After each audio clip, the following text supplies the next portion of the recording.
लहानांपासून मोठ्यांपर्यंत सर्वांना आवडेल असा पौष्टिक मलिदा आज आपण बनवला आहे। त्यासाठी अर्धा किलो खपली गहू थोडंसं भाजून जाडसर पीठ दळून घेतलं आहे। त्यामध्ये चिमटभर मीठ घालून थोडं थोडं दूध घालून घट्ट मळून घ्यायचे। अर्धा तास हे पीठ भिजत ठेवायचे। पीठ पुन्हा थोडंसं मळून त्याचे मोठे मोठे गोळे करून चपातीपेक्षा थोडंसं जाडसर लाटून दोन्ही बाजूनी तेल न लावता छान खरपूस भाजून घ्यायचे।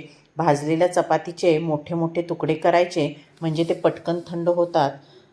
मिक्सर जारमध्ये थोडे थोडे चपातीचे तुकडे घालून बारीक फिरवून घ्यायचे। अशा प्रकारे आपण सर्व चपाती बारीक करून घेतली आहे।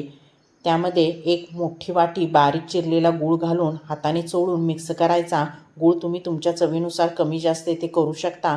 1 चमचा वेलची पावडर किंवा सुंठ पावडर तसेच 2 चमचे भाजलेली खसखस, अर्धा वाटी सुक्या खोबऱ्याचा किस घालून मिक्स करायचे। मलिद्यामध्ये दूध व भरपूर तूप घालून खायचे। खूप मस्त लागते। रेसिपी नक्की ट्राय करा।